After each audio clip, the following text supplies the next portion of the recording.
जैसा कि हमने लास्ट एपिसोड में देखा था, तांजिरो अपनी फैमिली के कातिल से रिवेंज लेना चाहता है और नेजुको को ठीक करना चाहता है। इसीलिए गियो के कहने पे वो माउंट सागिरी मिस्टर सकुंजी से मिलने जा रहा था ताकि उनसे डीमन स्लेयर बनने की ट्रेनिंग ले सके। अभी दिन का वक्त चल रहा था, इसलिए नेजुको बार बार छुप जाती थी। वो एक केव में होल करके उसके अंदर घुस जाती है। उसे सूरज बुरा लगने लगा था। तांजिरो को लग रहा था कि सूरज से छुपना डीमन बनने का कोई साइड इफेक्ट होगा। तभी गियो ने भी बताया था कि मैं नेजुको को सनलाइट में बाहर ना निकालूं। इसलिए तांजिरो एक फार्मर के पास जाता है और उससे पूछता है कि क्या आप मुझे एक बास्केट और बैम्बू दे सकते हो। फार्मर बोलता है कि उसके पास एक बास्केट है पर उसमें खड्डे हैं, अगर तुम्हें चल जाएगा तो ले जाओ। तांजिरो इस फार्मर से बास्केट की कीमत पूछता है तो फार्मर कहता है कि इसमें वैसे ही खड्डे हैं, इसकी क्या कीमत लूंगा मैं, तुम इसे ऐसे ही ले जाओ, साथ में बैम्बूस भी ले जाओ। लेकिन फिर भी तांजिरो जबरदस्ती इस फार्मर के हाथ में पैसे फिरा देता है और चला जाता है। वो केव में आता है जहाँ नेजुको थी। उसने पूरी बास्केट के होल्स को बैम्बू से ठीक कर दिया था। वो नेजुको को देख बोलता है कि नेजुको कितनी बड़ी हो गई है, अभी कल की ही बात थी कि वो इतनी छोटी सी थी। वो नेजुको को बोलता है कि हमें चलते रहना होगा।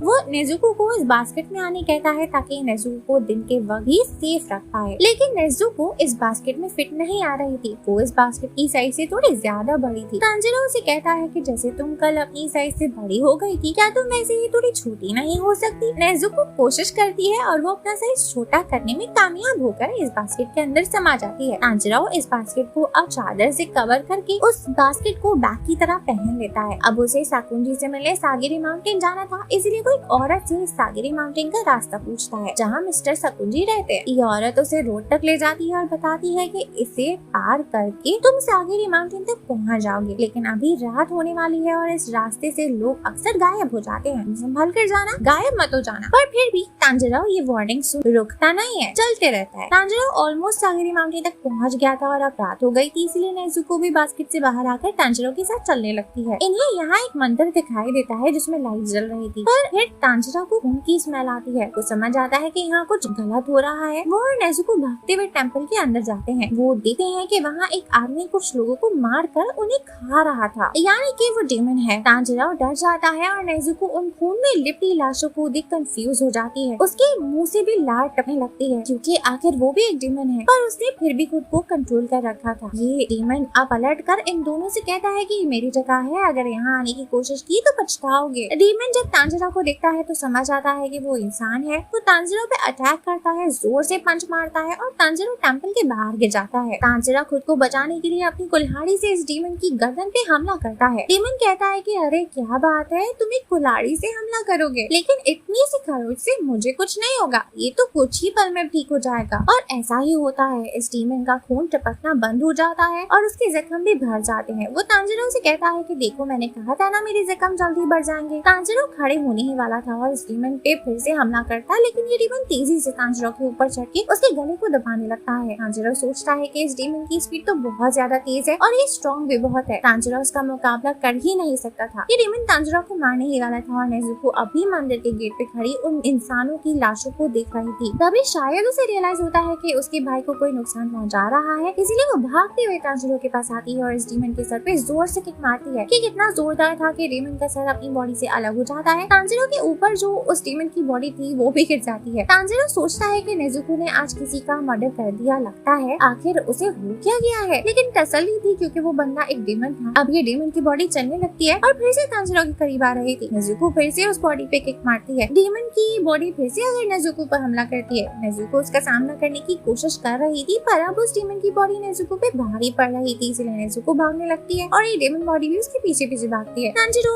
नेजुको की मदद करने उसके पास जा पाता कि इतने में अब इस डेमन का सर भी अपने आप उड़ता हुआ तांजिरो की तरफ आ जाता है। सर के हाथ भी लगे हुए थे। वो तांजिरो को मारने की कोशिश करता है, पर तांजिरो अपनी कुल्हाड़ी को डेमन के मुंह में फंसा देता है और ये डेमन अपने बालों को अब बड़ा कर लेता है और इसे तांजिरो के हाथों को पकड़ लेता है। तांजिरो अपनी जान इस डेमन से छुड़वाने के लिए डेमन के सर पे अपना सर मारता है। डेमन कहता है कि अरे तुम्हारा सर तो बहुत हार्ड है। तांजिरो फिर से उस डेमन पे अपना सर मारता है। वो डेमन तांजिरो से दूर हो जाता है, पर तांजिरो अपनी कुल्हाड़ी को घुमाकर इस डेमन के सर की तरफ फेंकता है। कुल्हाड़ी के साथ डेमन का सर भी दरख्त में फंस जाता है। सर अब बोल तो पा रहा था पर मूव नहीं कर पा रहा था। तांजिरो डेमन के सर को वहीं दरख्त में अटका छोड़ नेजुको को बचाने जाता है। वहाँ उस डेमन की बॉडी अब भी नेजुको को परेशान कर रही थी। वहाँ एक खाई भी थी। तांजीरो स्पीड में इस डीमन की बॉडी को का देता है, लेकिन उसे होश नहीं रहता। वो खुद भी इस डीमन के साथ साथ खाई से नीचे गिरने वाला था, पर तभी नेजुको उसे बचा लेती है और ऊपर पुल कर लेती है और उस डीमन की बॉडी खाई के नीचे गिर जाती है और अब वो डीमन मर जाता है। आर्मिन उसकी बॉडी मर जाती है। सारा भी जिंदा है और दर्द से अटका हुआ है, लेकिन उसे फील हो जाता है कि उसकी बॉडी मर गई है। तांजीरो और नेजुको इस डीमन के सर के पास आते हैं जो तांजीरो की कुल्हाड़ी की वजह से दर्द से अटक गया था। तांजीरो के हाथ में एक डैगर था। वो इस डीमन को देख बोलता है कि क्या यहाँ बहुत सारे डीमंस हैं, क्योंकि इस डीमन में से तो उस डीमन की स्मेल नहीं आ रही है जैसे मेरी फैमिली को मारा था। इसका मतलब ये कोई और डीमन है। इसका मेरे फैमिली के मर्डर से कोई लेना देना नहीं है, लेकिन अगर मैंने इसे छोड़ दिया तो कल को ये किसी और को मार देगा। पर तांजीरो में इतनी हिम्मत भी नहीं हो रही थी इस डीमन को मार पाने की। तभी उसके शोल्डर पर एक आदमी हाथ रखता है और तांजीरो से कहता है कि ये डीमन इस स्वॉर्ड से नहीं मर सकता। तांजीरो इस आदमी को देखता है और अपने मन में कहता है कि ये आदमी कौन है। इस आदमी ने एक मास्क भी पहन रखा था और तो तांजीरो को इस आदमी के कदमों की आहट भी सुनाई नहीं दी थी, इसीलिए वो अचानक से इस आदमी को देख घबरा जाता है। ये आदमी तांजीरो को बताता है कि वो अपना सर या कोई चीज स्टैप करके इस डीमन को मार सकता है। तांजीरो सोचता है कि अगर स्वॉर्ड काम नहीं करेगी तो पत्थर तो जरूर करेगा। वो अपने हाथ में एक पत्थर उठा लेता है, पर उसे ये पत्थर भी इस डीमन पे नहीं मारा जा रहा था। वो सोचता है कि उसे ये पत्थर इस डीमन के सर पे मल्टीपल टाइम्स मारना होगा, जब जाकर ही ये डीमन मरेगा और इस डीमन की बहुत दर्द भरी मौत होगी। तो क्या कोई आसान मौत नहीं मिल सकती इसे, जिससे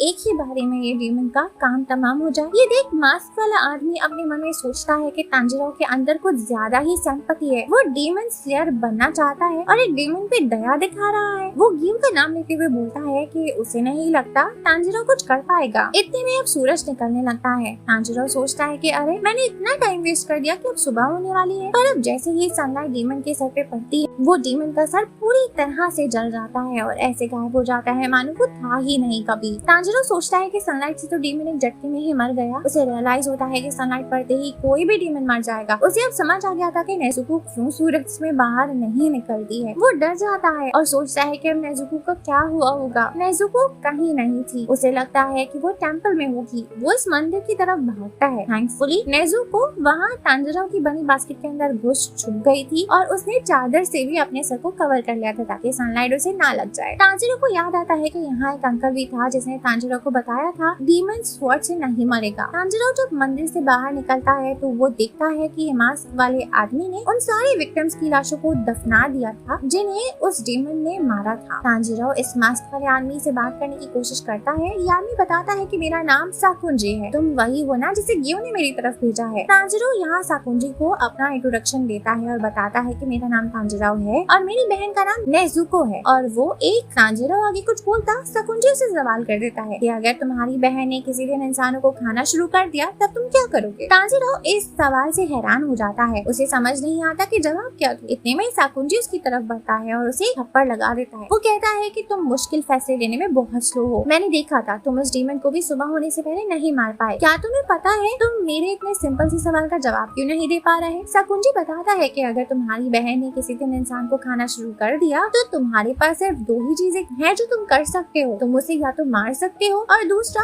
तुम अपना पेट काट कर अपनी बहन को खाने दे सकते हो। और यही मतलब हुआ अपनी डीमन बहन को साथ रखने का। तुम्हें मेक श्योर करना होगा कि तुम्हारी बहन कभी किसी मासूम की जान ना ले। तुम्हें समझ आ रहा है कि मैं बोल क्या रहा हूँ। तांजीरो हाँ कहता है। अब साकुंजी उसे बताता है कि मैं तुम्हें टेस्ट करूंगा कि तुम्हें डीमन स्लेयर बनने के लिए राइट फिट हो भी या नहीं। तो अपनी बहन को रेडी करो और मेरे पीछे चलो। तांजीरो नेजुको को बास्केट में पैक करके बास्केट को बैग की तरह पहन लेता है। साकुंजी तांजीरो को अपने पीछे आने कहता है। वो खुद बहुत तेजी में भागते हुए जा रहा था। तांजीरो एक जवान लड़का होकर भी साकुंजी की स्पीड को मैच नहीं कर पा रहा था। साकुंजी के इतना तेज भागने के बावजूद उसके कदमों की बिल्कुल भी आवाज नहीं आ रही थी। तांजीरो सोचता है कि आखिर इसकी उम्र क्या होगी जो ये इतना एक्टिव है। तांजीरो को साकुंजी को फॉलो करने के लिए बहुत तेज भागना पड़ रहा था। वो नेजुको को बोलता है कि मुझे पता है तुम्हारे लिए ये सब बहुत अनकंफर्टेबल हो रहा होगा, लेकिन बस थोड़ा सा बर्दाश्त कर लो। मैं जानता हूँ तुम हमेशा से कॉम्प्रोमाइज करती आई हो। जब सब कुछ ठीक था, नेजुको नॉर्मल थी, सब लोग जिंदा थे, तब भी नेजुको कॉम्प्रोमाइज कर लेती थी। वो अपने पुराने किमोनो को ही सिलकर पहन लिया करती थी ताकि उसके छोटे भाई बहन अच्छे से पेट भर के खाना खा सके। तांजीरो प्रेजेंट में नेजुको से कहता है कि मैं तुम्हें एक नया किमोनो जरूर दिलाऊंगा। मैं तुम्हारे लिए वो सब करूंगा जो मैं दूसरों के लिए नहीं कर पाया। अब मेहनत से भाग भाग कर ये लोग साकुंजी के घर तक पहुंच जाते हैं। साकुंजी अब भी फिट फाट था, स्ट्रॉन्ग ग्राउंड था, खड़ा हुआ था, वो थका भी नहीं लग रहा था, जबकि तांजिरो की हालत तो बहुत खराब थी। वो थककर जमीन में बैठ जाता है और साकुंजी से पूछता है कि क्या मैंने टेस्ट पास कर लिया, जिसमें साकुंजी बताता है कि अभी तो टेस्ट शुरू भी नहीं हुआ है। वो तांजिरो को नेजुको को सुनाने कहता है और फिर वो उसे अपने साथ पहाड़ पे चलने बोलता है। नेजुके सो जाने के बाद साकुंजी तांजिरो को एक पहाड़ तक ले जाता है। यहाँ हवा बहुत ठंडी थी, तांजिरो को सांस लेने में भी थोड़ी प्रॉब्लम हो रही थी। साकुंजी तांजिरो को बताता है कि तुम्हारा इम्तिहान यही है कि तुम्हें खुद ही घर तक पहुंचना होगा। साकुंजी अब हवा के साथ गायब हो जाता है। क्योंकि साकुंजी के कदमों की आवाज नहीं आती तो उसके लिए भाग पाना बहुत आसान है। तांजिरो सोचता है कि बस ये तो बहुत आसान है। साकुंजी को लग रहा होगा कि मुझे धुंध की वजह से घर तक पहुंचने में मसला होगा, लेकिन ये तो मेरे लिए बहुत आसान है। मुझे साकुंजी की स्मेल याद हो गई है, मैं तो यूं ही उन्हें फॉलो करता हुआ घर तक पहुंच जाऊंगा। वो जैसे ही घर जाने के लिए पलटता है, एक कदम आगे बढ़ाता है तो उसके पैर में रस्सी फंस जाती है। वो गिर जाता है। वो फिर खड़ा होता है तो फिर से किसी चीज की वजह से गिर जाता है। साकुंजी ने यहाँ बहुत सारे ट्रैप सेट करे हुए थे। मुश्किल असल में ये ट्रैप्स ही थे। तांजिरो डिसाइड करता है कि वो हार नहीं मानेगा। वो